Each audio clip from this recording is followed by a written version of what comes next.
Hi, I am Eriksson. So here we are in Berlin, and we're here to meet with the artist Paul Fägerskiöld here at his exhibition at the gallery Nordenhake. And we're here to find out about Paul's own way of creating his very interesting art pieces. Can you tell me about what's going on in the show here? Landscape paintings. To put it very simple, yeah. It's a show not about, but dealing with landscapes.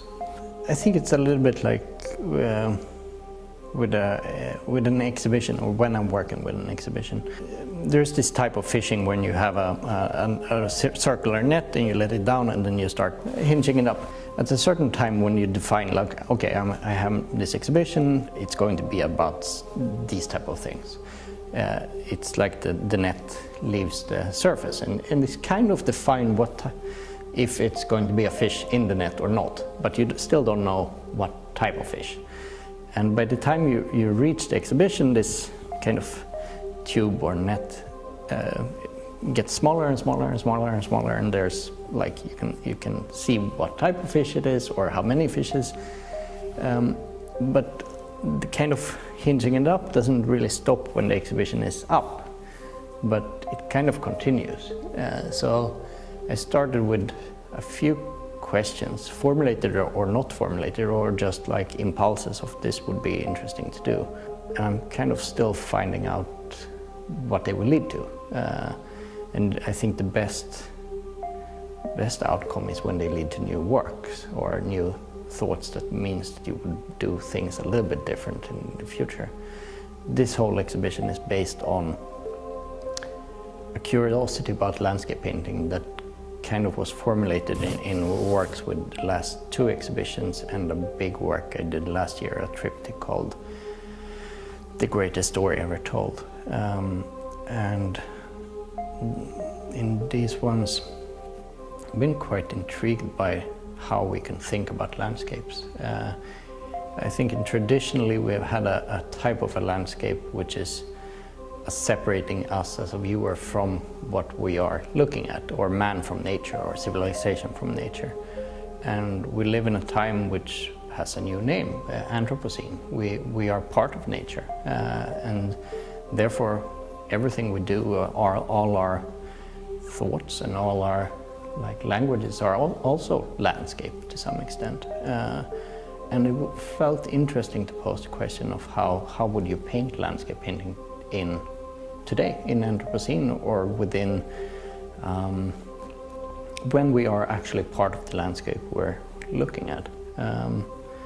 That was one of the kind of core things about it. And I think the beginning part of being really interested in landscape was not just, it was also like it's such a dead genre to some extent. It lives on, but it's always like, both when it was like historically highlighted, when we think of like these times where it was also always secondary to historical painting or to like portrait or something. It was just like, and that intrigued me. It's like to look at the background when you're supposed to look at the foreground, it does become interesting because it carries with it a certain type of meaning.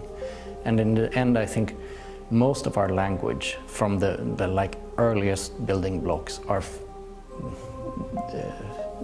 I guess what we would today call dead metaphors. It's things that are arisen from the place we live in. So you separate the sky from the ground, or you separate the mountains from and that becomes like the foundation for language.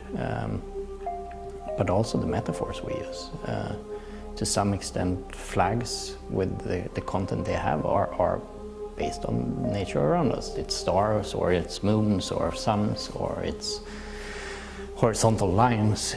It's very kind of basic landscapes. There's another thing that interested me. I saw an interview, like one of those kind of short TED Talks by a lady that did research on language and how we perceive the world through it. And I don't know this that well, so if it gets wrong, just cuts it away. But in indigenous language in Australia, there was, since I don't know it as well, but according to her, they didn't have words for left and right. Instead, they always navigated through north, south, east, and west. And that becomes really confusing from our point of view, when you always relate everything from yourself. And she said that when she tried to learn it, it was really, really difficult. You end up with confusement, just being confused, because you can't like keep track on like surroundings that way. But after a while, the perspective changed, so you looked up at yourself from above, navigating your whole body and entity in relation to what was around. And I think somehow it's the same thing with landscape in traditional Western painting, that we have a perspective of landscape and ourselves being a certain type of entity and having a specific relationship to each other. And I think somehow what we perceive as landscapes is a result of how we see ourselves. And I don't think of ourselves or of myself as something which is this entity which just has one perspective. I think it's kind of negated by the fact that I have memories and that I have the capacity of being at many places at the same time just through imagining things, and our vocabulary as artists or as any kind of person living today has been widened by the last 100 years. I mean, Impressionists and later Cubists broke down the field of image, and you're both through philosophy and through psychology and through art dealing with the same things,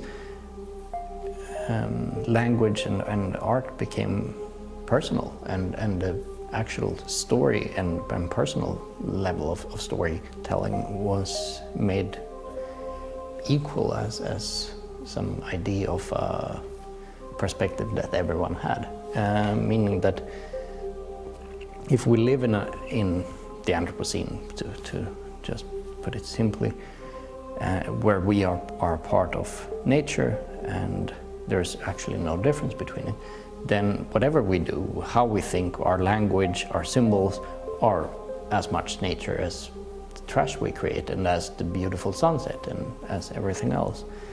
And we don't have to paint landscape in a type of idea of what a human organism is and what a perspective is and what a landscape is in order for it to be landscape. I think perhaps a better way of thinking of landscape is habitat or something. What is our milieu, or what is my surrounding, or what is my story? Because I think in the end of the day, everything we perceive is kind of structured into this complex net of how we formulate meaning and what things mean to each other. And as such, we could, as long as we remember that those stories are kind of created by ourselves and could be created a different way, then yeah, it's kind of an important point.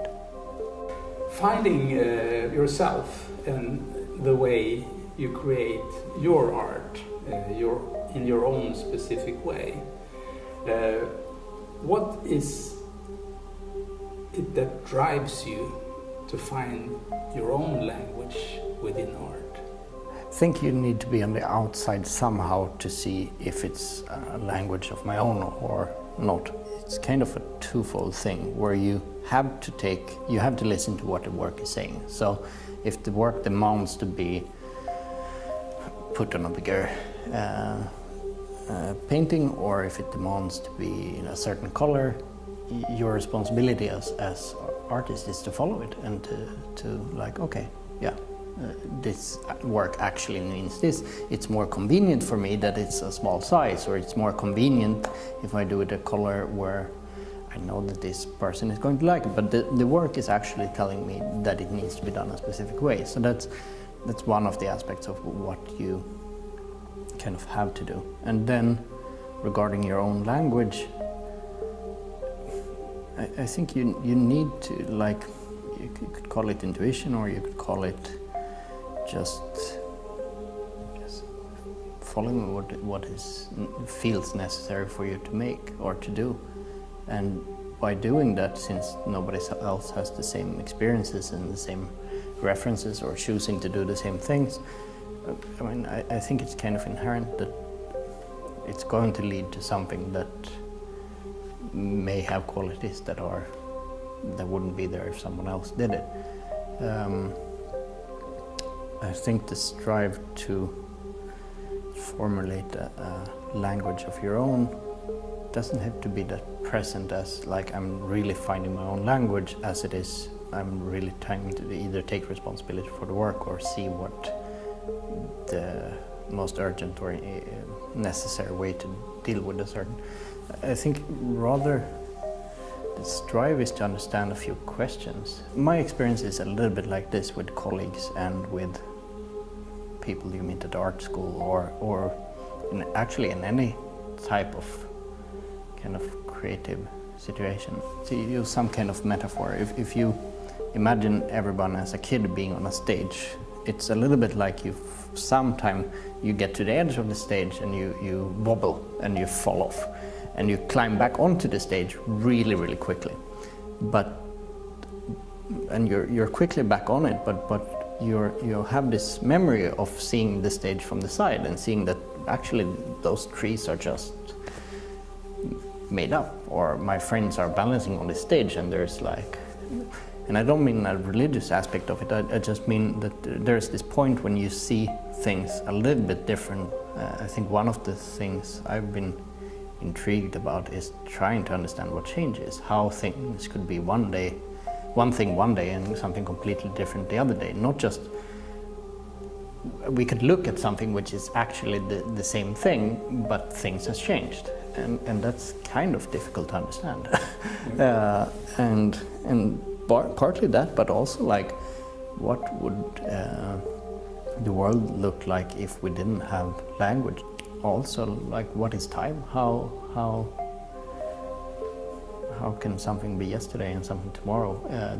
Is there a possibility of them existing at the same time, or more abstract questions, I guess? If you look on art, when it's really it's on its best, it's great communication between the viewer and the artist, and the painting using as a media. To start that communication that can go on for hours or days or months, or sometimes even forever. Doing your work, do you see this as a communication platform for your ideas or your languages? As a way of kind of constructing images or new types of language that could help us formulate other things, yeah, definitely. Art is this possibility to survive time, not for my own sake, but it's a possibility to have a dialogue with artists that's been gone for 500 years, and it's this possibility to have communication with, or if not communication, dialogue with artists that will work 500 years from now. And I think it's rather unhierarchical dialogue, because I think we could be in dialogue with art that is considered bad, or that's considered technically terrible, or whatever it is. It's a possibility to see something in something, and then like more like jazz, you pick something up and you change it and make it into something else, just as someone else can pick mine and do whatever. Now you got this fantastic exhibition here at Nordenhake. You got one of the biggest awards in Sweden, the Åke Andrén Award. you start to be international, well-known. Where will you go from now? Continue doing the exactly same thing. Try to follow what makes me curious, and what, with the metaphor previously used about fishing, continue to do just that. To be trying to formulate new things that I have no clue about what to formulate or how to do it, but that's what I've been doing all the time. It's a strange question regarding, or it's difficult to answer, because the question regarding, you formulated it such as something that was successful or going like a train in a certain direction, but I never perceive it that way. I always think of it just as continuing to do my work. If you sell a painting and you can afford better canvas, that's what I do, and it helps. But I never, like, it becomes this weird situation when you have two perspectives at the same time. Sort of like when you're walking and you suddenly realize you see your image in a window, and you become very self-aware.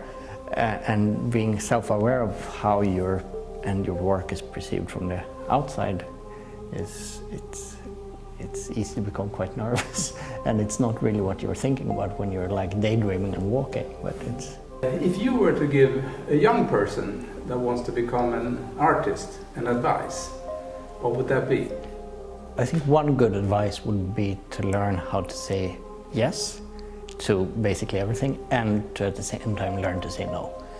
No in a way of allowing yourself to have borders, to say that this is actually not, this doesn't feel good for me, or this is not what I'm interested in, or that type of no. But more importantly, to say yes, because most of the things you don't have to get right. You can say yes, learn from it, and see where it ends up. And many times things just kind of fall in your lap by occasion or chance. You meet someone that asks something and like, yeah, let's find out what that is. And allowing that yes to be a yes that can change the borders outgoing about your definitions of who you are and what type of work you're doing, and allow that yes to change you.